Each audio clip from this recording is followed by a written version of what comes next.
지금 한국의 안보 버스는 예. 미국이 운전대를 잡고 있고 예. 한국은 주수석에 있습니다. 가다가 화장실도 가야 되고 뭐 볼일도 벗고 있고 내릴 수 있잖아요. 예.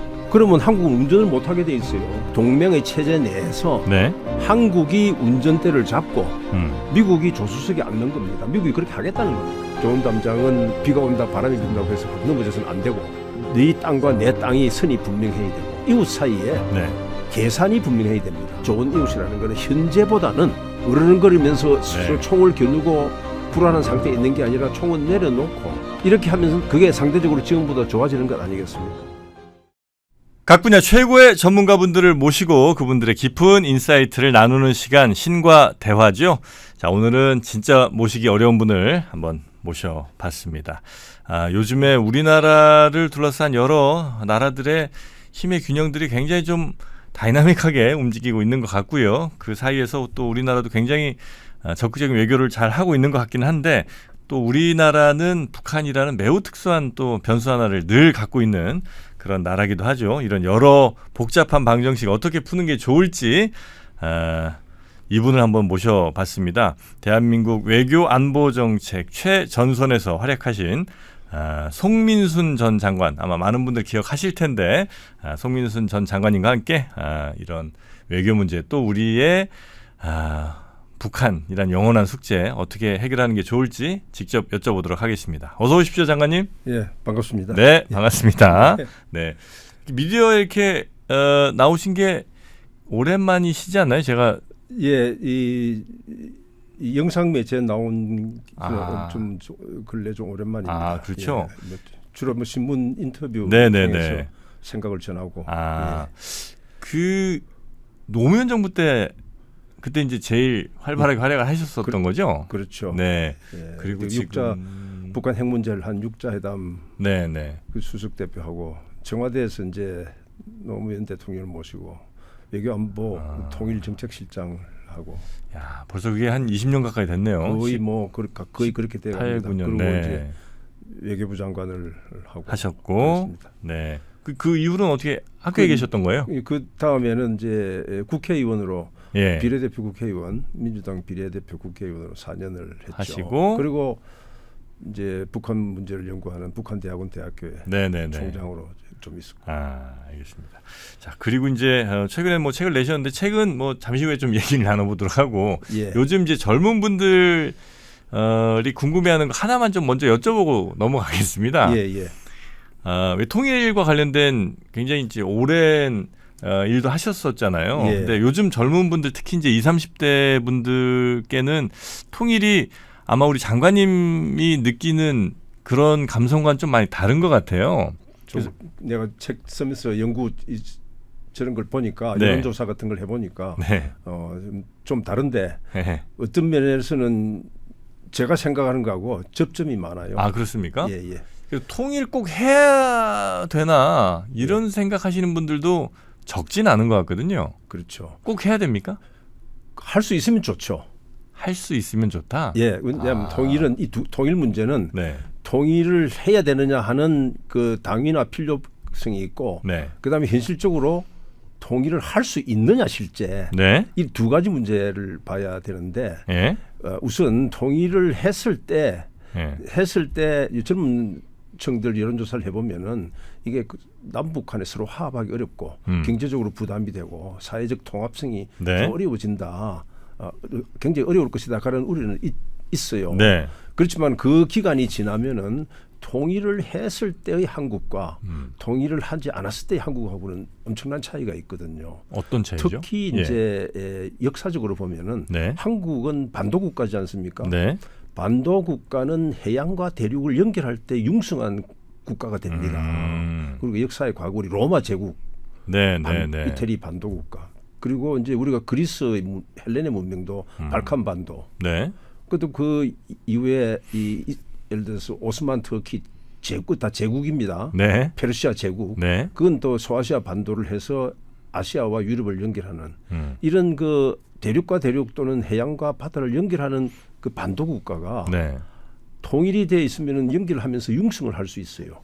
가만 한번 생각해 보십시오. 한국이 요즘 지도를 우리 이 아시아 한국 지도를 거꾸로 하는 지도가 가끔 나옵니다. 아시아 지도를 거꾸로 하는 지도. 거꾸로. 그러니까 이제 한국이 예. 남쪽이 북쪽으로 가고 북한이 예. 남쪽으로 되고 대륙이 밑에 있고 아, 위에 그래요? 대양이 펼쳐지는 이런 그 지도를 보면서 위아래가 전략적으로 거꾸로요? 생각하는 우리는 이제 생각이 굳어 있잖아요. 네네네. 근데 그걸 보면은 한국은 한반도가 이렇게 통일이 돼 있으면은 예. 굉장히 어떤 면에서 무한한 발전의 가능성을 갖고 있지만은 지금은 단절돼 있습니다. 네. 근데 단절돼 있고 북한만이 단절돼 있는 게 아니라 분단돼 있음으로 해서 예. 중국과도 좋은 관계를 한다지만은 굉장히 반쯤이고 러시아도 마찬가지고 그래서 한국이 이 통일이 됐을 때 한국이 발전할 수 있는 그 가능성과 우리 후대 네. 통일 분단됐을 때는 엄청난 차이가 있어요. 아. 다만 이제 사람 젊은 이제 여론조사를 하면은 당장 보면은 뭐 굉장히 부담되고 북한 사회가 너무 이질적으로 바뀌었고 네. 이래서 이게 통일이 꼭 필요하냐 이런 생각이 이제 드는데 그 부분에 대해서는 저는 좀 생각을 달리합니다. 통일할 수 있으면 해야 된다. 할 수 있으면 해야 된다. 할 수 있으면 해야 된다. 아. 그런데 그 독일이 마찬가지예요. 독일이 예. 30년 전에 독일이 통일할 때도 해야 되느냐 안 되느냐 그런 논란이 있었는데 독일 사람들이 이렇게 이야기했어요. 한 부부가 예. 같이 사는데 애가 생겼어요. 네. 야, 근데 애 놓으려니까 이게 뭐 출산도 어렵고 출생 비용도 없고 교육도 키우고 이거 어려우니까 애 놓아야 될 거냐. 이런 문제를 의문을 제기할 수 있냐라면서 반론을 하면서 아. 어떻게 통일을 안 할 수 있나. 이래서 독일 사람들이 통일로 콕 밀고 갔거든요. 아, 네. 근데 우리도 이제 그런데 우리는 독일하고는 너무 다르고 하지만 그러나 이제 하여튼 통일은 그런 측면이 있습니다. 네. 독일도 통일이 됨으로 해서 제대로 된 나라가 됐어요. 독일은 우리하고 달리 남북이 아니라 동서로 돼 있어서 네네네. 이게 서유럽과 동유럽을 연결하는 중앙을 자리하면서 자기의 위치를 잡았는데 그런 이제 통일이 필요하다는 문제는 그 차원이고 네. 그다음에 제가 이제 여기서 이 책에서 그 책에서 지금 이 강조하는 것은 네. 현재로는 통일이 불가능하다. 객관적인 상황이 네. 우리가 원하고 안지하고 관계없이 상당한 기간에는 통일이 불가능하다는 상황에서 우리가 어떻게 가야 될 것인가라는 점들을 좀 그게 적어놨습니다. 네네네. 그래서 아마 제목이 이제 좋은 담장, 좋은 이웃인데, 예. 좋은 이웃은 뭐 알 것 같아요. 예. 근데 좋은 담장은 뭡니까? 여기 좋은 담장은 도덕적으로 좋냐 안 좋냐 이런 우리가 좋다 그러면 우리가 말할 때 좋은이라면은 예. 그게 좋은 사람이냐 나쁜 사람이냐 하는 조언이 있고 예. 여기서 담장이 좋다 이러는 거는 담장이 건실한 담장이다.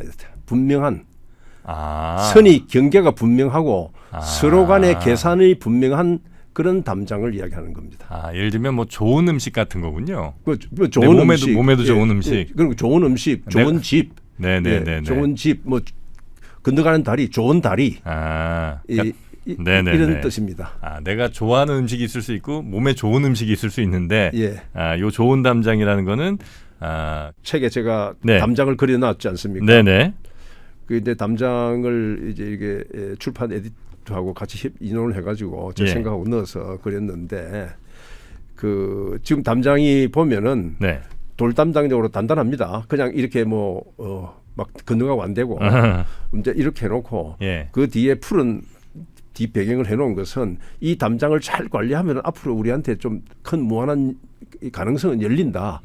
그렇지만 지금은 이렇게 담장 자체를 경계선을 분명히 하고 살아야 된다.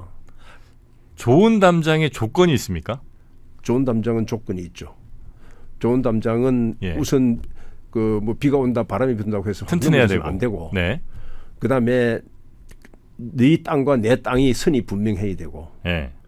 그죠? 사람이 넘어가고 오고 할 때도 그게 절차가 분명해야 되고 그다음에 더더욱이 이웃 사이에 네. 계산이 분명해야 됩니다. 제가 이제 이 좋은 담장은 첫째로는 남과 북 사이의 담장을 이야기를 했고 네. 또 담장은 우리의 주변인 미국이나 중국이나 이 관계도 이야기하는데 특히 이제 남북의 사이에는 남북이 특수관계라고 그러면서 니께 내 거고 내께 네 거고 이렇게 하다 보면은 그 싸움으로 바뀌고 관계가 이게 우리 그렇습니다. 친구나 형제간에도 네. 주고받는 계산이 분명할 때 그 관계가 좋게 유지가 됩니다. 그렇죠. 사실 그런데 이제 그 분명하게 하는 것 자체가 조금 민망스럽거나 조금 애매한 경우들이 많기는 하죠. 있죠. 네. 있지만은 처음에는 좀 어렵더라도 그런 관계를 분명히 해야 그다음에 그 관계가 오래 지속됩니다. 우리랑 북한은 현재 있는 담장은 좋은 담장은 아니에요? 지금까지 우리는 담장이 아주 흐릿한 담장이죠. 아, 우리는 흐릿한 담장이에요? 왜냐하면 흐릿한 지금 이제 휴전선의 철조망을 이야기하는 게 아니고. 네. 뭐 그건 굉장히 튼튼한 것 같고. 예, 그건 튼튼하죠. 네. 그건 튼튼한데 남북한이 특수관계라고 그래서. 예. 그리고 우리가 이제 국가 예산에 예. 남북협력기금이라고 그래서 네. 정부 예산을 집어넣어 놓습니다. 그러면 북한 사람들은 최근에는 다르지만 그동안에 수십 년 동안 그 우리가 쓸 돈 그 당신들 그 예산 구조에 있지 않느냐. 네. 이렇게 이야기할 정도로. 북한 사람들이요? 예. 현장에서 그렇습니다. 아니 우리 돈인데 뭘 자기네 남북협력기금이니까 네. 남북협력은 남북 간에 왔다 갔다 오는 게 아니고 남쪽에서 북한이 도와주는 돈이다 이렇게 생각하는 겁니다. 아니 그 도와준 사람 마음이지 뭐 그걸 자기네들이 그래서 그런 선이 분명하면은 도와주는 사람 마음이 분명하면은 그 경계가 분명한 건데 네. 실제 되오기는 그게 아니고 네. 그 돈 내가 좀 쓸 돈 거기 있지 않냐? 그거 좀 주면 안 되냐? 아 그래요? 그거 지난번에 혹시 그 생각 나세요? 우리 이 문재인 대통령 때 북평양에 그 기업 재벌들이 갔는데 평양에서 냉면 맛있다고. 그래서 어떤 재벌 총수가 이거 냉면 참 맛있는데 살이 좀 더 할 수 없냐고 그랬더니 북한의 대남 문제를 책임지고 있는 사람이 그 우리 기업 대표 보고 그 냉면이 목구멍으로 넘어갑니까 그랬어. 그게 무슨 이야기인지 아세요? 그거 되게 불쾌하게 아마 그때 뉴스에서는 좀 불쾌하죠. 예. 그건 뭐냐면은 지금 남쪽에서 이 북한에 미국이나 국제사회가 하는 제재 이런 게 해제하고 남쪽에서 돈 들고 와서 북한에 투자하고 경제 제재 해제하고 투자하고 이런 보따리를 가져와서 냉면도 먹어야지. 그런 거는 안 하고 와서 냉면 살이 달라는 이 말 아닙니까? 그 얘기예요? 그 이야기 있잖아요. 냉면이 목구멍으로 넘어갑니까? 그건 무슨 우리 어릴 때도 이런 말이 있어요. 학교에서 성적이 안 좋으면은 아버지가 밥에서 야 이놈 너 학교 가서 옛날에 이 학교 성적할 때 우리 수우 미양가 먹이잖아요. 수우 미양가가 되는데 수우는 없고 양가 이렇게 들고 오면 아버지가 야 이놈의 자식아 밥이 목구멍 넘어가냐? 밥이 목구멍 넘어가냐? 그러한 기본적인 사고 방식이 있는 거는 그건 담장이 좋은 담장이 아니다. 아니 뭐 담장도 담장이긴 한데 너무 무례한 거 아니에요, 진짜? 그러니까 무례를 해도 괜찮다고 생각하는 거기 때문에 담장이 안 돼 있는 거예요. 그러니까 지금 북한 사람들이 그런 말을 중국이나 일본이나 러시아나 이런 사람들한테는 그렇게 말을 하지를 못합니다. 안 합니다. 제가 남북 사이의 대화에도 많이 참여를 하고 국제사회에서 6자회담, 4자회담 이런 회담을 많이 하는데 남북 사이 할 때만 그런 말이 나오니까 이 담장은 아주 부실한 담장이다. 근데 그 담장은 자꾸 이제 담장에 너무 저희가 매달린 것 같긴 합니다만 담장이라는 게 우리가 잘 튼튼히 아무리 뭐 깨끗하게 만든다 하더라도 이건 이제 상대가 있는 담장인 거잖아요.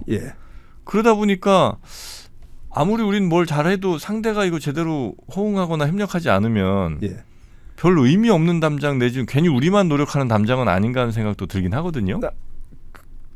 그건 그런 차원이 아니고. 그래요? 우리가 지금 이 현재까지의 담장은 상호간에 이렇게 많이 흐릿하게 만들어진 계산이 불분명한 담장이 되어 왔는데 주된 행위자는 한국 쪽에 있는 겁니다. 왜냐? 우리가 지금 통일을 해야 될 대상이고 우리 동포고 우리 민족이고 그렇기 때문에 어려울 때는 도와주고 좀 뭐 모자라더라도 도와주고 이렇게 하자. 이제 이렇게 해서 수십 년 1945년 지금 우리가 분단 80년 됐습니다. 그 사이에 그런 뭐 6.25 전쟁이 있었지만 넘어왔단 말이에요. 그러는 과정에서 이제 북한에도 의식 구조가 그렇게 되어 왔단 말이에요. 그러니까 우리가 남북을 특수한 관계라고 했는데 그런 상황을 북한이 잘 받아들여서 한국과 같이 이렇게 손뼉을 맞춰줬으면 좋은데 북한이라는 나라는 세습 독재를 유지를 해야 되니까 그게 세습 독재라는 거는 체제가 우리하고 전혀 다른 거 아닙니까? 그게 모든 게 우선이 거기에 있거든요. 그렇게 하는 과정에서 결국은 이제 다른 요인도 있지만 이제 핵무기를 만들어서 그때부터 제가 그 2017년이 네. 우리 한반도 문제에 대해서 커다란 고비점이 됐다. 2017년이요? 2017년 북한이 핵무기를 완성한 해입니다. 아. 그리고 세계적으로는 미국이 트럼프라는 전혀 엉뚱한 대통령이 등장해서 네. 동맹이고 우방이고 관계없이 전부 다 거래의 대상. 네. 예? 그전에는 이 동맹이라는 건 특수한 관계라는데 동맹 없다. 내가 필요하면 저기 도와줄 수 있지만은 그만큼 니도 다 내놔라. 이렇게 해서 완전히 거래식 관계를 하는 이 세계가 형성되는 해가 이제 2017년인데 네. 2017년에 북한이 핵을 완성을 했습니다. 그럼 북한이 핵을 누구를 향했겠어요? 뭐 우리겠죠. 그렇죠. 예. 그 우리를 핵을 가지고 인지를 머리 위에 들고 예. 자 내놔라. 내가 원하는 거 내놔라. 안 그러면 내 핵 흔든다.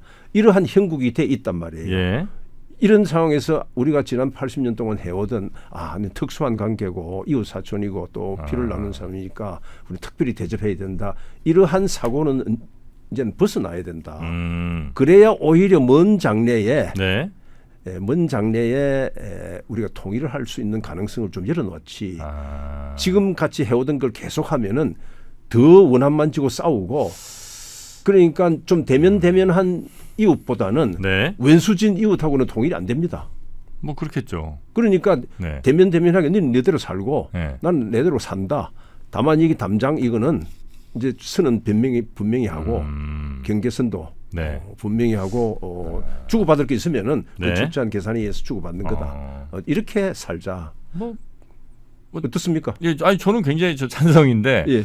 대체로 우리나라의 대북 뭐 정책이라고 한다면 예. 과거에 이제 정권별로 예. 대체로 왔다 갔다 했잖아요. 그러니까 뭐 햇볕 정책으로 대표되는 좀 이제 우리가 큰 형 맏형으로서 북한이 좀 필요한 걸 좀 이렇게 인도적으로 지원 많이 좀 해주고 북한이 그래서 좀 마음을 열어 우리와 함께 이렇게 같이 가자 평화적으로 가자 이제 요게 한 축이 있는 것 같고 예. 그다음 이제 정권 바뀌면 뭔 소리야 쟤네들은 항상 거짓말하는 애들이고 우리말 절대 안 듣는 애들이니까 아주 강력한 우리의 뭐 국방력 내지는 우리가 압도적인 우위를 가지게 되면 저들은 알아서 기어올 거야. 이제 이런 두 가지 중에 하나로 대충 예. 왔다 갔다 했지 않습니까? 그렇죠. 예. 그러니까 이거는 지금 우리 장관님께서 말씀하신 그것과는 꽤 다른 대응이었던 거죠. 예, 그렇죠. 그 제가 그걸 보고 예. 근데 현장에서 저는 제가 이 직업 외교관 생활을 한 게 금년이 50년입니다. 네. 계속 현장에서 지켜보고 예. 또 그 일의 한가운데도 있고 예. 지금 이야기하신 그 오른쪽 왼쪽에도 다 일을 하고 예. 그럴 때 느낄 때 우리 국민들이 느낄 때는 예. 우리나라의 대북 정책은 저는 그 왜 놀이공원에 가면 바이킹이 있죠. 네. 정권이 바뀌면은 이쪽으로 갔다가 예. 그다음 바뀌면 이쪽으로 휙 가서 어지럽다 이게 어지럽죠. 예. 그런데 이건 대부분 상당 부분이 그 정책을 추진하는 분들이 신념이나 철학도 있지만은 예. 동시에 국내 정치적 욕구도 상당히 작동을 하는 겁니다. 뭐 그런 것 같긴 합니다. 그러니까 이제 보수는 야 우리 소위 안보 정국이란 말 많이 썼잖아요. 네. 이 저 북한으로부터 위협을 예. 부각을 시켜서 그걸 국내 정치에 어떤 활용하고. 계산이 되는가 하고. 예. 그다음에 진보는 아직 오지도 않은 평화가 마치 온 것처럼 네. 또 풍선을 평화의 풍선을 올려서 네. 또 국내 정치 하려고 하고 네. 이렇게 하니까 가운데 있는 국민들은 놀이공원의 바이킹에 상하게 된 거거든요. 네네네. 바로 그런 걸 극복하자는 게 제 책의 큰 초점입니다. 저는 뭐 굉장히 그거는 어떻게 하실까가 너무 궁금하긴 한데 예. 일단 우리랑 북한이란 두 나라만 지구상에 있으면 사실 뭐 이렇게까지 복잡하게 생각하지 않아도 되겠지만 그렇죠. 우리나라와 북한 둘러싼 뭐 러시아, 뭐 중국, 일본, 뭐 미국 뭐 이런 나라들이 이제 우리와 북한의 관계를 자신들의 이익에 맞춰서 또 어떻게 되기를 바랄 거 아니에요. 그럼 또 그들의 바람에 또 우리는 일정 부분 뭐 호응해야 되는 것도 좀 있을 것 같기도 하고 이 수많은 변수들을 어떻게 그게 참 지금 좋은 말씀 포인트를 지적을 하셨는데 예. 우리가 그래서 이게 통일을 할 수도 없는 현재 상황에서 우리의 대북 정책을 지금까지 해오던 네. 보수의 정책도 진보의 정책도 그걸 가지고 미국이나 중국이나 새 정부가 들어올 때마다 나 이 정책을 이렇게 하려니까 우리 정책 지지해달라. 네. 그럼 지지한다고 자기 말을 해요. 네. 그런데 누구한테 지지해달라고 부탁하면 그다음 그게 뭐가 따릅니까? 대가가 따르겠죠. 대가가 있잖아요. 예. 우리가 부탁하는 건 대부분이 지금까지 말이나 예. 이런 그 흔히 우리 립 서비스라고 그러죠. 네. 입으로 하는 이런 걸 하고 그다음에 실제로 우리가 지불하는 대가는 구체적인 대가입니다. 그죠? 네. 그러니까 실속도 없이 되지도 않는 걸 가지고 구체적 대가로 그게 구체적 대가라는 우리 흔히 이제 큰 총체적으로 얘기해서 국가 이익이라는 말을 쓰는데 국가 이익이라는 거는 경제적 이익도 있고 안보에 관한 이익도 있고 많이 있지 않습니까? 네. 그런데 그런 국가 이익을 넘겨주는 네. 이런 맞지 않는 정책을 제가 있는 현장 50년 동안은 최소한 해왔단 말씀이에요. 네, 지금까지 네, 보고 네, 왔는 네. 걸. 거기에서 벗어나서 우리는 그 아까 이야기한 좋은 담장 네. 잘 하고 네. 그 넘어서 그쪽으로 넘어 안 가더라도 세계로 거기에 쏟는 힘을 세계로 뻗어 나가서 더 큰 나라를 만드는 게 맞다. 일단 뭐가 정답 아닌지는 좀 대충 답은 알겠는데요. 네. 뭐가 정답인지는 아직 잘 모르겠습니다. 예. 그건 지금 책을 봐야 되겠죠? 뭐 아니 책을 안 보고도 조금 구체적으로 네. 제가 책을 쓰느라고 이제 많은 집중을 했으니까. 네. 그런데 그 방법은 네. 좋은 담장을 하려면 우선 한반도에서 예. 한반도의 군사력이 복잡하게 구성이 되어 있지 않습니까? 예. 순적인 저 재래 군사력 있지 않습니까? 예, 우리 예. 탱크, 포, 비행기 예, 이런 걸 예. 하면은 남쪽이 우세합니다. 예. 근데 재래 군사력을 가지고는 핵이라는 절대 무기를 막을 수 감당할 없죠. 수가 예, 없습니다. 예. 재래 군사력이 아무리 세도 핵하고 예. 붙으면 안 되는 겁니다. 그렇죠. 그런데 북한이 핵을 만들었어요. 예.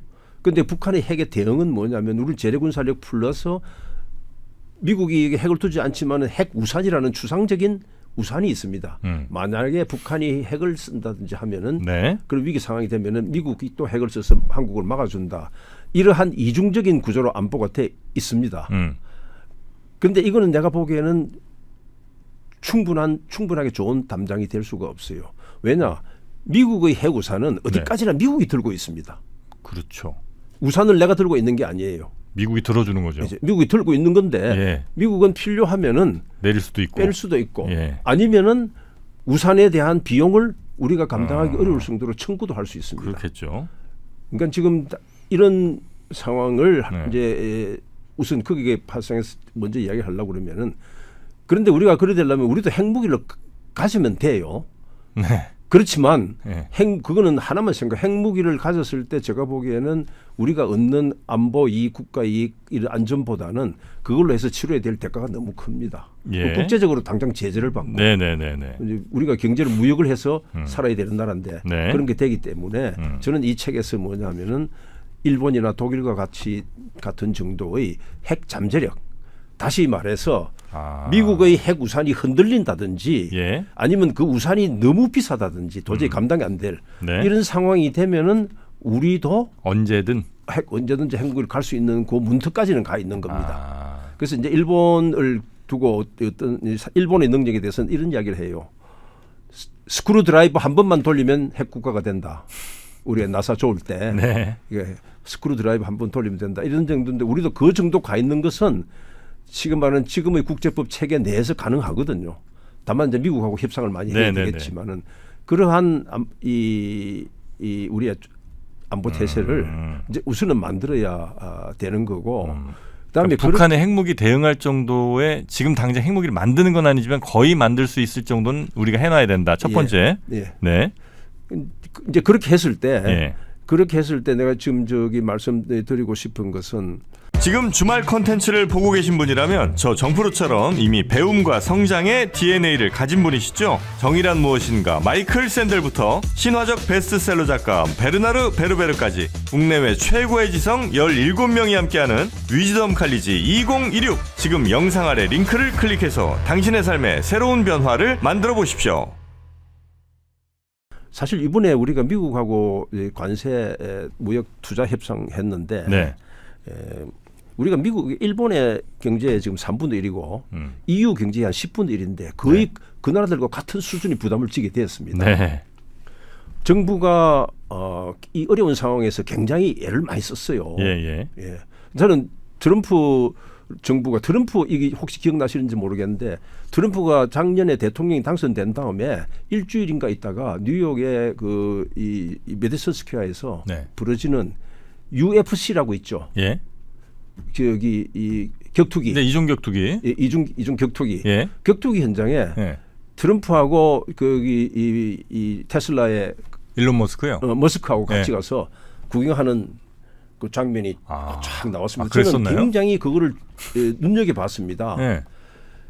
그 미국의 대통령이 말이죠. 대체 말이죠. 그 격투라는 게 흔히 옛날에는 그 권투링에서 변형된 거 아닙니까? 네네네. 권투는 중국만 쓰고 딱 링에 룰이 있는데 네. 물론 격투기도 룰이 있지만은 거기는 손발 머리 다 쓰는 거 아닙니까? 네네네. 그러니까 앞으로 이 사람이 세계도 이렇게 이끌어 미국에 나가겠다는 그러한 의도했든 안 했든 그게 나타났어요. 룰 필요 없다. 상황, 네. 그런 상황이 돼서 네. 그런 걸 딱 배경으로 해서 이번에 한국하고 협상할 때도 네. 우리는 우리의 10배 되는 EU 3배 이상 넘는 일본의 수준과 같은 부담을 지게 됐습니다. 네. 그럼 그 배경은 왜 그렇겠어요? 저는 네. 다분히 전적으로 그런 건 않지만 다분히 한국이 우리의 안보를 전적으로 미국에 의존하고 있기 때문에 항상 그 안보 우산의 그림자가 한미 간의 협상에는 드리우고 있습니다. 일본도 마찬가지 아니에요? 일본도 미군에 꽤 많이 의지하진 않나요? 일본은 네. 일본도 의지를 하고 있지만은 네. 일본은 만약의 경우에도 지금 자기 독자적으로 전쟁을 할 수 있어요. 일본은 군의 작전 지휘를 네. 일본 자위대는 자기가 합니다. 그렇죠? 그다음에 네. 우리는 우리의 군을 작전을 미군이 합니다. 전시에는 사실은 평시에도 마찬가지예요. 그래요? 예. 알고 보면은 그 이야기하면 제가 그 이야기는 책에도 자세히 써놨습니다. 예예예. 그런데 그 일본의 경우에는 그러한 자기 독자적인 체제를 갖추고 있고 네네. 더더욱이 일본은 우리처럼 바로 직접 휴전선까지 남북한으로 이렇게 핵을 가진 나라하고 직접 땅을 대고 있지는 않지 않습니까? 네, 그렇죠. 그만큼 이제 거리가 떨어져 있단 말이에요. 네네네. 그런 상황들이 예. 그에다가 만약에 미국이 일본의 그런 안보의 취약을 이유로 해서 일본을 압박을 하면은 일본은 아이고 안 되겠네 하면서 아까 내가 스크루드라이버 한번 돌리면은 핵무기 간다 이겁니다. 이런 태세가 돼 있다는 게 네네. 그건 이 독일과 같은 나라의 경우도 마찬가지 형태입니다. 그래서 그런 점들을 책에다 강조했습니다. 이번에 그런 네. 상황을 이번에 그 통상관세 협상한 걸 그 대입하면 그런 그림이 그려지는 그래서 겁니다. 우리가 미국에 주게 된 그 많은 것들은 사실 우리가 미국에 그만큼 더 안보를 의지하고 있기 때문에 줄 수밖에 없는 거를 미국도 잘 알고 있고 그래서 그 응할 수밖에 없는 상황이었다. 뭐 최선의 노력은 다했지만 최선을 다했지만은 네. 그러한 그것 때문에 다 준 건 아니죠. 다른 나라 줬지만은 네. 이런 건 복합적으로 작용하는데 그런 것도 많이 작용한다. 네. 그래서 이제 우리 협상에 근데 많이 주긴 줬는데 그래도 이번 협상 뭐 이양 말씀 나온 김에 이번 협상에서 우리가 핵 추진 잠수함, 그러니까 원자력 추진 잠수함이란 아주 큰 성과를 가져왔다고들 평가를 좀 하고 있잖아요. 예. 그거는 핵무기 스크루드라이버 이렇게 돌리면 얻을 수 있을 정도 한 전전 단계쯤은 간 거 아닌가 하는 생각이 좀 들긴 하는데 그렇습니까? 아니 어느 정도입니까? 우리 3%에서 이제 그렇게 네. 보면은 네. 제가 조금 더 말씀을 드려야 되겠는데 예. 그거는 스크루드라이버를 한 두세 번이 아니라 예. 한 10번, 20번 돌려야 될 거예요. 아직 한참 남은 거예요? 예, 그건 아주 지금 핵 그 추진 잠수함에 대해서 네. 좀 정확하게 알 필요가 네. 있어요. 핵 추진 잠수함은 분명히 핵을 가지고 추진하는 체제이기 때문에 네. 그리고 그게 핵 잠수함 추진 잠수함 자체가 군사 무기이기 때문에 네. 핵이 군사적으로 이용되는다는 뜻에서는 맞습니다. 그러나 핵 추진 잠수함이 핵 무기를 갖는 건 아닙니다. 그렇죠. 예. 그런데 핵 추진 잠수함에 핵 무기가 장착될 수 없는 핵무기가 없는 핵 추진 잠수함은 어떤 능력이 있을까요? 뭐 아주 월등한 잠항 능력으로 빨리 가서 다른 잠수함들 추적해야죠. 빨리 가서 다른 잠수 추진을 하는데 예. 지금 핵 추진 잠수함을 가진 나라는 세계에서 6개 나라가 있는데 6개. 예. 그건 전부 핵무기를 가진 나라들입니다. 핵 무기도 실은 핵무기를 먼저 갖고 핵무기를 먼저 갖고 그다음에 핵 추진 잠수함을 만들었고 두 번째로 자기 그 나라가 커버해야 될 바다의 넓이가 넓은 나라들 바다의 넓이가 우리나라는 40만 평방킬로미터 이제 우리가 이 전속 과달 구역이 40만 평방 작전 반경이 대략 그 정도인데. 그건데 네. 핵 추진 잠수함을 가진 나라들은 최하 500만 평방, 우리가 12배 아니면 1000만 평방킬로미터 이렇게 먼 거리를 빨리 가야 되는 겁니다. 쉽게 말해서 네. 학교 운동장에서 거기서 포르쉐 달고 가지고 경주할 일은 할 수 있나? 그렇게까지는 아니다. 이런 이제 점이 있는데 네. 제가 이 3%에 나와서 이 문제를 너무 논쟁하기는 뭐 그렇지만 네. 강조하고 싶은 거는 네. 여기서 강조하고 싶은 것은 이런 핵 문제에 관해서는 쓰는 용어가 국방경제학이라는 게 있습니다. 네. 국방경제학. 네. 그러니까 국가의 재정을 네. 어느 정도 합리적으로 그 군사력에 투입을 해서 그다음에서 거기에 그 나라가 필요한 적정한 안보 수준을 유지하느냐. 그 모든 나라들이 고민하는 걸 합축해서 국방경제학이라고 이제 말을 하는데 이 우리 핵 추진 잠수함이 우리의 국방경제학에 맞느냐. 이제 핵 추진 잠수함이 같은 급이면은 재래 잠수함의 한 10배 정도의 값이 들어가거든요. 네. 10배 정도 들어가는데 제가 어떤 그 토론에서 그런 이야기를 했습니다만은 뭐 소나타 10대 가지고 이렇게 순찰하면 다 잡을 텐데 거기에 마이바흐 하나 넣어가지고 다 잡을 수 있겠느냐 이런 이야기를 하는데 꼭 막 차에 관심이 많으신 모양이에요. 예, 아니 왜냐하면 이게 속도 지금 이 핵 추진 잠수함 속도 이야기거든요. 네네네. 그런 거기 때문에 이 핵 추진 잠수함을 지금 이제 이 하는 이번에 이제 그게 넣은 그 자체는 뭐 의미는 있다고 봅니다. 그렇지만은 지금 중요한 거는 핵 추진 잠수함이 아니라 핵 연료입니다. 연료. 예. 핵 연료가 있어야 예. 핵 무기를 만들고. 그것도 농축해서. 예. 네. 그 다음에 핵 무기를 만드는 핵 무기를 바다에서 쏘는 게 아니라 첫째는 땅에서 쏘는 것 아닙니까? 예. 먼저. 핵 무기를 만들고. 그 다음에 그 원리를 이용해서 바다에서 잠수함에도 쓸 수 있게 또 장착을 해서 하고 잠수함도 만들고 이런 이 수순이 있어요. 네. 근데 수순이 있는데 이번에 두 개의 수를 한복에 다 놨습니다.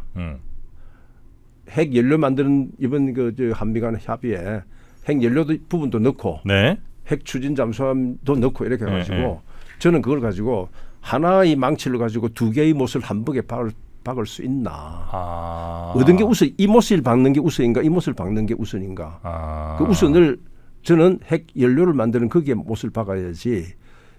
지금 두 개 보면 다 애매한 말로 돼가지고 미국이 원하는 거는 다 구체적인 언어로 가져가고 우리가 원하는 거는 아주 다 모호한 언어로 이제 덮여 있어서 그 부분은 좀 아주 심각하게 쳐다봐야 된다. 혹시 어쩔 수 없이 모호하게 간 건 아니에요? 왜냐하면 우리가 뭐 말씀하신 것처럼 핵무기에 거의 근접하게 가거나 뭐 그런 일이 이제 벌어지면 여러 나라들이 눈치를 엄청 줄 것 같은 느낌이 있긴 있거든요. 그건 자기 이제 과잉 의식인데요. 그래요? 왜 그러냐?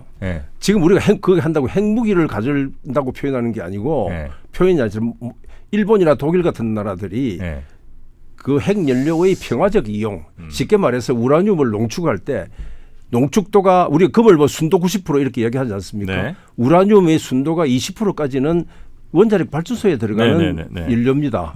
그죠? 우리는 지금 그걸 못 만들어요. 기본적으로 20%, 5%든 10%든 20%까지 농축을 해야 할 수 있는 능력이 있어야 나중에 아까 나사 돌리들 때 하던 것처럼 급할 때는 그걸 고농축으로 갈 수가 있는데 지금 우리는 그 부분을 우리가 그거 한다고 해서 한국 아닌 세계의 13나라가 그런 능력을 다 갖고 있습니다. 그런 능력을 13개국이. 그런데 한국은 세계 5대 원자력 발전 국가입니다. 원자력 발전에 들어가는 연료를 우리가 농축한다고 해서 그걸 갖다가 이번에 분명히 한국이 이러한 우라늄 그 연료가 필요하니까 한다고 해서 왜 한국이 핵무기 만들려고 그러느냐. 그렇게 볼 나라는 없다. 다른 나라들은 그걸 왜 갖고 있나.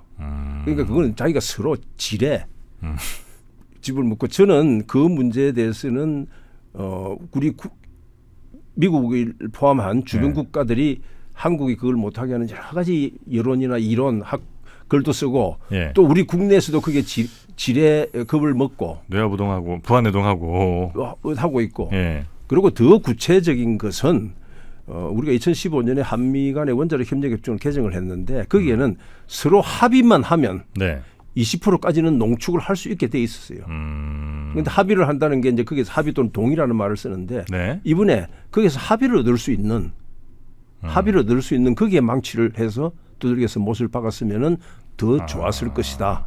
그렇게 이제 보고 계시고 어쨌든 우리의 모든 뭐 외교 관련된 일은 어쩔 수 없이 이제 미국이라는 변수가 제일 크게 우리에게 작동을 하잖아요. 그렇죠. 근데 미국의 우리 이제 동맹 국가이긴 한데 이 동맹이 맞는지도 요즘은 잘 모르겠습니다만 그래서 우리 장관님께서는 자립형 동맹을 해야 된다는 주장을 아마 하시는 걸로 제가 알고 있습니다. 네. 자립형 동맹이라는 건 뭐예요? 지금 이제 자립형 동맹의 반대 개념은 의존형 동맹입니다. 네. 미국은 한국에 미군을 주둔하는 것은 미국의 전체적인 국가 안보에 이익에 맞냐 안 맞냐. 이러한 판단에서 한국에 미군을 주둔시키고 동맹을 맺고 있습니다. 그럼 일본은 어떻습니까? 주일 미군은 일본 자위대에 대해서 작전 지휘권을 갖고 있지 않습니다. 그러면 그 논리에 하면 주일 미군은 철수해야 되네요. 그 유럽에도 나토 같은 나라에도 네. 일부 군대만 나토에 배속돼 있지 각 나라들의 주력군은 각 나라가 다 지휘 통제를 하는 겁니다. 그 우리나라에서 지금 많은 네. 그 동안에 물론 나는 그분들의 우려도 이해는 합니다. 왜냐? 우리가 6.25 때 하도 당했기 때문에 또 지금도 북한이 핵을 가지고 위협하고 있기 때문에 이해는 하지만 그건 이제 사실하고는 다르고 그래서 이게 미국 자체가 네. 운전대 바꾼다. 그걸 늘 강조하고 있어요. 미국 스스로가. 한국 가져가라 운전대? 예. 예. 그러니까 한국은 제가 안보실장할 때 예. 대통령 안보실장할 때 자기가 생각할 때는 사실은 지금 당장 바꿔도 예. 문제가 없다. 왜냐하면 미국이 떠나지 않는 거니까. 네. 그런데 자꾸 한국에서는 이게 일부에서 이거 하면 미군 철수다. 네. 이렇게 내가지고 이 문제가 정치화가 된 겁니다. 그리고 이념화가 되고. 그럼 미국에서는 되게 이상하게 보겠네요. 아니 쟤네들은 왜 작전권을 안 가져가는 거야? 미국의 상당수 사람들은 이상하게 보는 거죠. 다만 네. 또 이런 건 있어요. 미국 내에서도 미국이 뭐 하나의 미국이 있는 게 아니니까 여러 목소리가 있겠죠. 있겠죠. 예. 한국에서 작전권을 행사함으로써 좀 뭐 덕을 보는 사람들도 있지 않겠습니까? 그죠? 여러 가지 면에 있어서 예. 또 그런 사람들은 뭐 괜찮다 이렇게 하는 거죠. 지금 이제 말씀을 쭉 듣다 보니까 우리 내부의 어떤 잘못된 신화나 믿음 같은 게 오히려 다른 나라들의 압력이나 뭐 이런 방해 이런 것보다 훨씬 더 큰 것 같다는 생각이 좀 들긴 하는데 맞습니까? 그렇죠. 내부의 갈등이 네. 사실은 우리가 이제 특히 이제 미국 이야기할 때 네. 미국의 대한 정책은 제가 보기에는 워싱턴에서 시작되는 게 아니고 서울에서 시작됩니다. 서울이 어떤 생각을 단합된 의지를 갖고 있느냐 하면은 미국은 그걸 무시할 수가 없어요. 그래요? 예. 그런데 문제는 서울이 아까 제가 뭐라고 그랬습니까? 바이킹. 네. 놀이공원 바이킹처럼 정권 바뀔 때마다 네. 정책이 이렇게 왔다 갔다 하기 때문에 네. 미국이나 중국이나 일본이나 다른 나라들도 쟤네들 뭐 지금 그러는데 몇 년 있다가 또 어떻게 될지 몰라. 놔둬봐. 우리 식으로 우리 알아서 챙길 거 챙기고 있을 때 이런 생각이 안 들겠어요? 이건 이제 국민 정서상이라고 할까요? 예. 좋은 이웃으로 가고 싶은 나라가 없는 것 같은데. 있나? 아니 누구하고 우리가 일본이랑 좋은 이웃이 설령 되려고 한다고 되겠어요? 근데 이게 좋다 안 좋다가 네. 저는 이제 일본은 우리가 오랜 역사 때문에 네. 이제 좋은 이웃이 되기 이제 어렵다 이런 이야기를 갖고 있는 거 아닙니까? 우리가 늘 당했기 때문에 예. 서로 한번 치고받고 했으면 좋은 이웃 갈 수 있는데 일방적으로 맞았기 때문에 예. 좋은 이웃이 되기 어렵다 이러지만은 이때 좋은 이웃이라는 거는 현재보다는 이 좋다 안 좋다의 상대적 개념을 현재보다는 좋은 상태로 가는 겁니다. 북한도 지금 절대적으로 좋다 이런 게 아니라 상대적으로 으르렁거리면서 서로 총을 겨누고 불안한 상태에 있는 게 아니라 총은 내려놓고 또 내가 너희 집에 무슨 뭐 콩나라 판나라 이야기를 하지 않는데 잘 네. 살아라. 아. 내가 절대 뭐 방해하고 그러지는 않겠다. 이렇게 하면서 그게 상대적으로 지금보다 좋아지는 것 아니겠습니까? 아, 오늘의 일본보단 내일의 일본이 우리와 더 뭐 좋아지면 그렇죠. 뭐 그건 뭐 충분히 가능할 수 이제 있겠네요. 그런 뜻에서 좋은 네. 이웃이고 특히 이제 북한 문제를 다룰 때 네. 우리가 그런 그 좋은 이웃을 지향을 하는데 다만 그 앞에 전제는 이 담장이 분명해야 된다. 네. 우리가 일본과 혹은 뭐 특히 이제 중국이나 미국과 사이가 아주 안 좋아졌다가 조금 나아졌다가 하는 것들을 보면 물론 그 당시에 무슨 사건이 있기도 합니다만 유독 우리 정치인들이 예. 뭔가 문제가 있으면 그걸 훨씬 더 현실보다 더 많이 부풀리거나 왜냐하면 예. 본인의 정치적 이익을 위해서 그렇죠. 그런 경우가 참 많은 것 같거든요. 예. 근데 그렇게 되면 좋은 이웃 되기는 너무나 먼 거잖아요. 그 구체적인 그 대상을 어디 일본 말입니까? 미국 말입니까? 중국 말입니까? 일본, 중국이 요즘은 이제 대표적인 것 같아요. 예를 들면 예. 어떤 정당에서는 저 중국 혐중 뭐 이런 걸 이제 굉장히 이용을 하고 예. 이쪽에서는 또 노노제핑 같은 걸 대표적으로 하여튼 많이 또 이용을 하는 것 같은데 예. 그런 게 계속되면 뭐 좋아지기는 매우 소원한 거 아닌가? 정치적으로 그래서 이제 이런 그 대외 정책이 정권이 바뀔 때마다 네. 오락가락하기 때문에 예. 이런 일이 생긴 거 아닙니까? 예. 그 뭐 일본 문제 특히 그렇고 네. 또 미국도 뭐 국내에서 조금 미국하고 조금 제가 정부의 노무현 대통령을 안보실장을 하고 이렇게 할 때도 미국하고 조금 쉽게 말해서 삿발을 좀 단단히 잡고 뭘 하면은 네. 국내에서 아주 흔히 친미적이라는 사람은 그 왜 자꾸 미국에 대드나 맞아요. 그죠? 그걸 반미라고 그러는 거예요. 네네네. 저는 그거를 반미라고 생각지를 않고 미국하고 서로 계산할 걸 분명히 하고 그것도 미국도 좋은 이웃 차원에서는 줄 거는 주고 받을 거는 받고 네. 이래야지 미국 하자는 대로 무조건 되는 게 아니고 미국이 뭘 달라고 그럴 때는 그래 그 줄게 그런데 이거 얼마 들어갔는데 어떻게 계산 근거는 뭔데 검사만 해보자 이렇게 해서 주고 이렇게 네. 하자는 건데 이게 이제 이걸 가지고 정치를 국내에서 반미다 반친미다 또 무슨 반중이다 친중이다 뭐 북한도 마찬가지고 이렇게 하는 게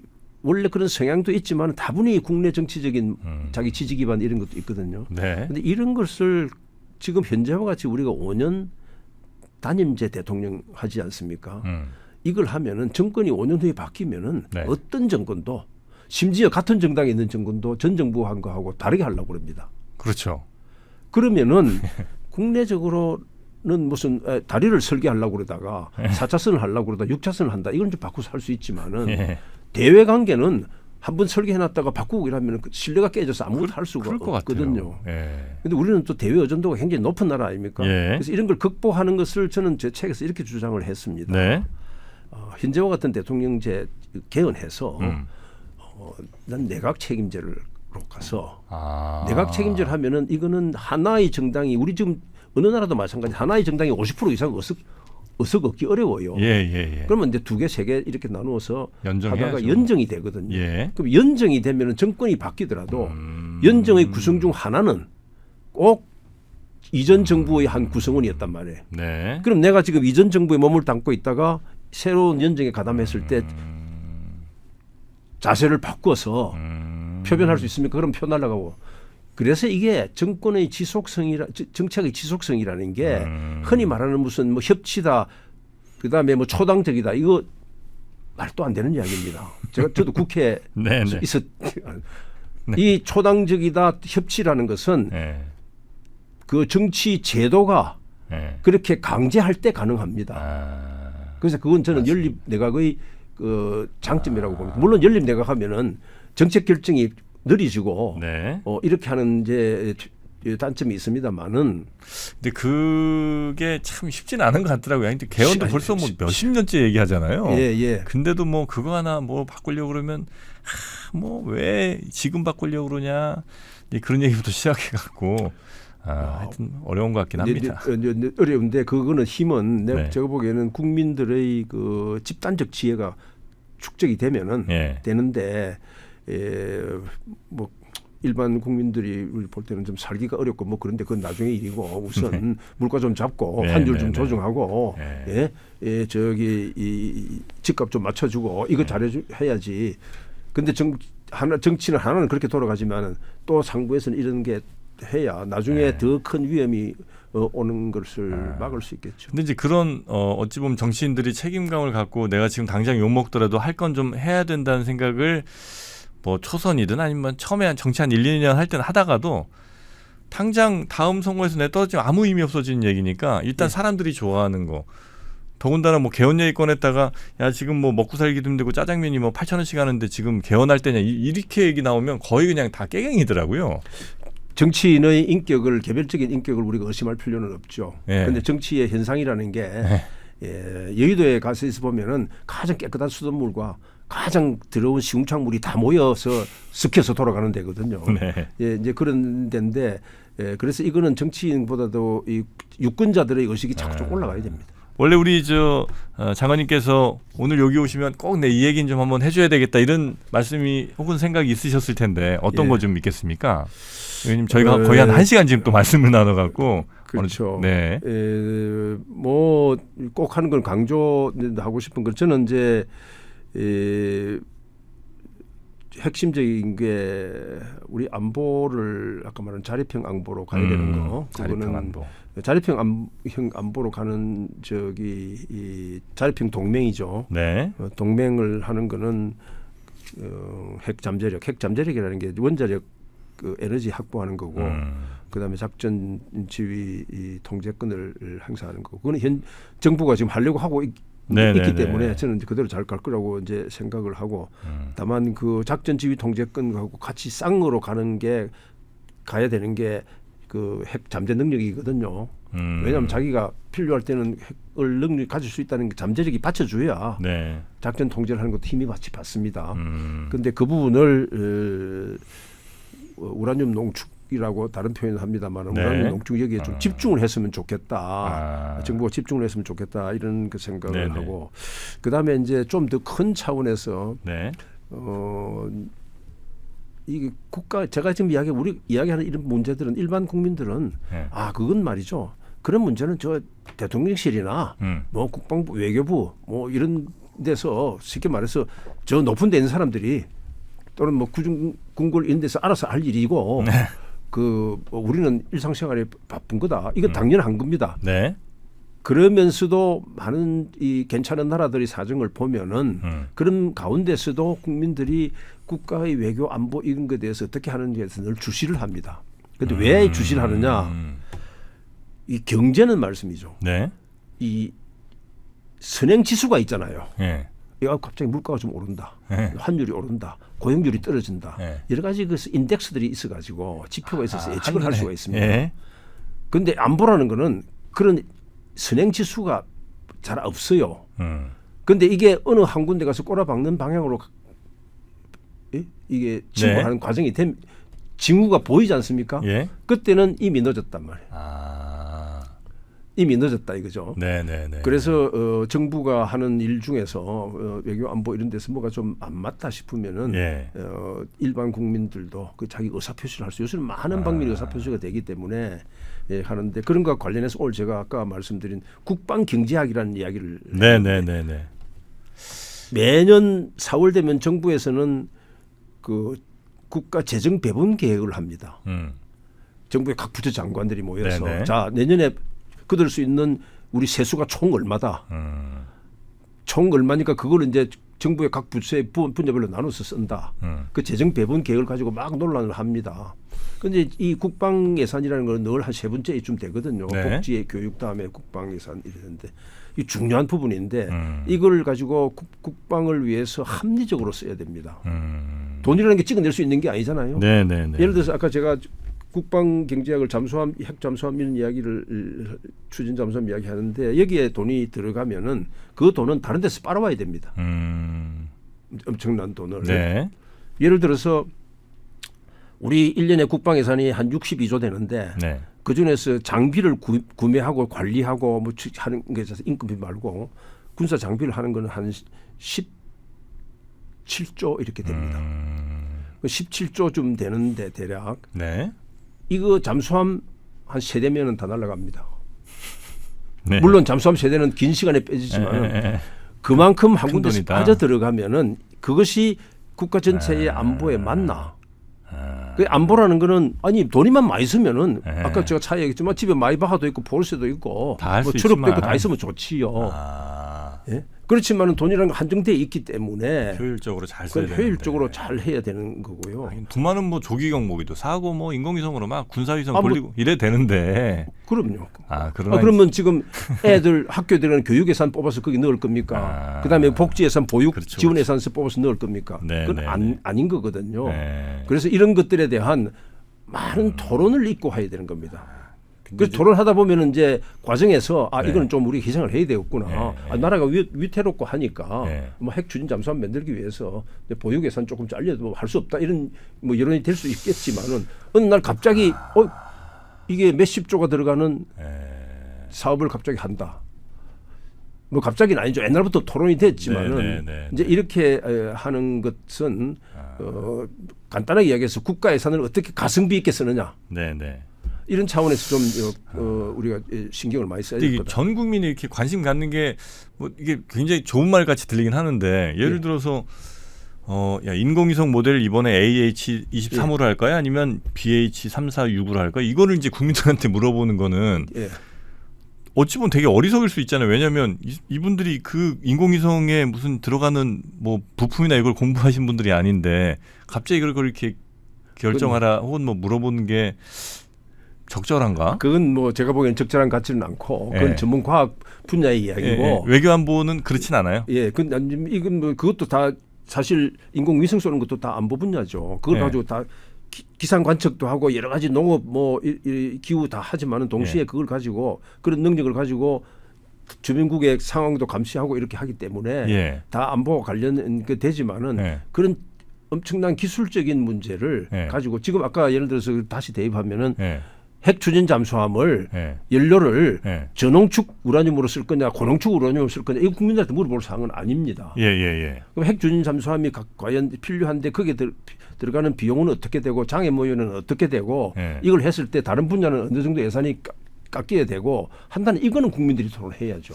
아, 그런가요? 근데 대체로 국민분들이 이게 대답을 하실 때는 아무래도 뭐 그런 효율성이나 이런 것보다는 조금 더 그때 당시에 어떤 분위기나 아니면 감성에 많이 좀 휘둘릴 수 있지 않을까 하는 걱정이 좀 되기는 하거든요. 국가는 감성을 억제하고 예. 이성이 작동하도록 하는 게 그게 정부의 기능입니다. 감성에 휘둘리는 정책은 성공하기가 어렵습니다.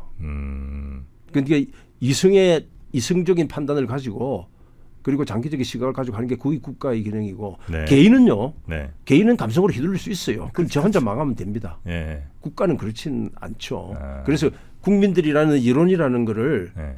여론이라는 걸 따라가는 그거는 아닙니다. 그건 아니고 네. 이 리드라는 게 뭡니까? 국가는 리드라는 건 끌어가는 거 아닙니까? 그런데 네. 그 끌어가는 데는 감성에 의해서 감성을 바탕으로 해서 끌어가면 안 된다 이거죠. 스스로 이성을 가지고 네. 대신 냉정하게 국민들이 좀 더 관심을 가져야 된다. 예. 네. 그리고 마지막으로 정말 하나만 좀 더 여쭤보고 싶은 게 마지막 이제 주신 말씀 가운데 이제 우리가 자립형 안보 내지는 뭐 작전권 우리가 이제 가져오는 거 당연한 얘기 같긴 한데 혹시 이게 그러니까 북한과 우리의 사이에서 미국이 그런 작전권을 갖고 있는 게 약간의 완충 역할을 하는 건 혹시 아닌가? 예를 들면 우리가 미국이랑 무슨 뭐 훈련을 한다든지 뭐 이런 거 할 때 북한이 되게 이제 신경질적으로 나오잖아요. 근데 예. 그럴 때도 야 이게 우리가 하고 싶어 하는 거냐? 미국이 하자고 하니까 어쩔 수 없이 하는 거지라고 우리가 할 말이 좀 있잖아요, 북한에. 미국이 하는 거니까 어쩔 수 없이 우리 하는 거야. 이렇게 할 수 있는데 만약에 우리가 다 평시 전시 작전권 가지고 있으면서 우리가 주도적으로 다 이제 한다고 하면 북한과의 갈등 상황에서 무조건 그건 100% 우리 책임이 되는 거잖아요. 예. 그게 혹시 약간의 더 갈등을 증폭시키거나 우리에게 책임을 북한이 많이 지우게 하는 그런 도구로 활용될 수 있지는 않습니까? 그건 북한하고의 대비 상태에서 예. 말싸움 같은 정도로 논쟁적 상황에서 등장할 수는 있지만은 예.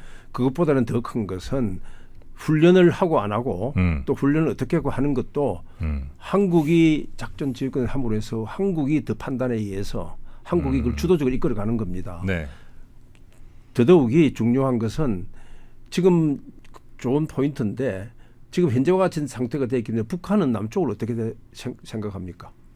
너는 미국이 하자는 대로 하는 거 아니냐. 그렇죠. 우리 맨날 패싱하죠. 그 흔히 말하는 뭐 코리아 패싱 이런 이야기를 하지 않습니까? 그리고 지금 기억나죠? 2019년인가의 판문점에서 트럼프, 김정은, 문재인 세 사람이 만났다가 트럼프하고 김정은하고 안에 들어가고 한국의 대통령은 바깥에서 기다리는 이게 나라가 너무 짜증났죠. 아닙니다. 그거는.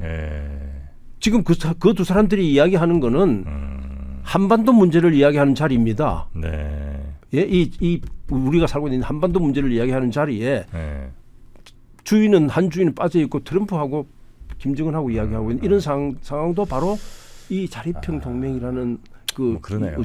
있고요. 네네네. 그다음에 지금 이야기한 대로 우리가 이걸 북한이 이것 때문에 네가 훈련한 거 아니냐. 우리는 미국 때문에 했다 이렇게 핑계를 못 댄다.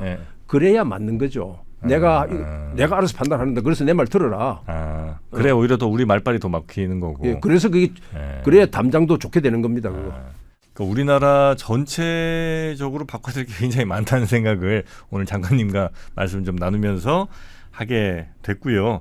아마 여러분께서도 이 문제가 그냥 누구한텐가 맡겨서는 안 될 거라고 생각을 하셔야 되는 게 결국 우리의 이제 생명과도 매우 직결되는 문제이기 때문에 한 번쯤은 이런 고민 저런 고민들을 같이 한번 해보시면 어떨까 싶습니다. 좋은 담장 좋은 이웃이라는 책에도 아마 이런 여러 고민들 12가지 아마 질문들을 테마로 해서 여러 생각들 아마 정리하신 거로 알고 있는데요. 혹시 시간이 좀 되시면 서점 같은 데서 한번 읽어보시거나 아니면 온라인 서점 등에서 주문해 보셔도 좋을 것 같다는 생각이 듭니다. 자, 우리 송민순 장관님, 저 진짜 힘들게 좀 모셔서 이렇게 생각보다 좀 긴 시간 저희와 함께 해주셨는데 어떻게 시간이 유쾌하셨는지?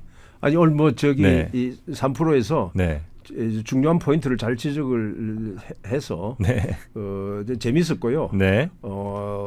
책 읽는 게 어렵더라도 이런 몇 가지 제가 12가지 질문을 던져놓았는데 저녁 밥자리에서라도 거기 보면은 북한은 붕괴할 것인가 이런 이야기도 나오고 한국은 통일이 될 건가 이런 이야기도 되고 좋은 담장으로 살면은 옆에 나라들은 미국, 일본, 중국, 러시아 이런 나라들은 한국을 어떻게 볼 건가 지금하고는 어떻게 달리 볼 건가 그다음에 또 보면 우리가 살아가는데 한국이라는 나라가 운신의 폭이 얼마나 바뀔 수 있는가 이런 것들이 있으니까 저 술자리나 밥자리에서 말할 주제가 많군요. 해도 괜찮지 않나 싶습니다. 물론 싸움날 주제도 꽤 많이 있습니다. 이 안에.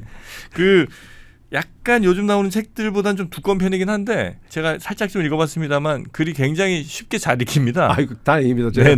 저기 공직을 오래 해서 글체가 딱딱한데 부드럽게 하려고 상당히 애를 많이 썼습니다. 그리고 이제 주로 겪으셨던 에피소드나 이런 것들도 꽤 많이 있어서 읽기가 꽤 저는 이제 수월하게 좀 느껴지긴 하는데 다행입니다. 한번 저도 자세히 찬찬히 한번 더 읽어보도록 하겠습니다. 함께해 주신 전 외교부 장관이시죠. 송민순 전 장관님 오늘 대단히 감사하고요. 혹시 또 기회가 된다면 또 뵙겠습니다. 고맙습니다. 감사합니다. 이렇게 적은 금액으로 각 분야의 제일 전문가인 분들의 살아있는 지혜를 들을 수 있다는 게 굉장히 감사하다는 말씀을 너무 드리고 싶었어요. 저는 앞으로 이 위즈덤 컬리지가 계속되면 저는 여생을 함께하고 싶다는 생각을 많이 합니다. 여러분들이 보내주신 뜨거운 성원을 바탕으로 2026 학년도에는 더욱 깊이 있는 강의와 경험을 준비했습니다. 철학, 정의란 무엇인가의 마이클 샌델 교수, 기술, 블록체인과 암호화폐의 철학을 읽어내는 오태민 작가, 창의, 시공간을 넘는 상상력으로 세상을 그리는 베르나르 베르베르 작가, 각 분야 최고의 전문가 17명이 위즈덤 칼리지 2026 학년도 연사로 함께합니다. 지금 신청하시면 교보문고 쌤 12개월, 3프로 멤버십과 지하엔 멤버십 1개월, 교보문고 북 콘서트 초청, 2026년도 3프로 유료 프로그램 최우선 배정 및 특별 할인 적용까지 30만 원 상당의 혜택을 모두 드립니다. 영상 아래 링크를 통해 살펴보세요.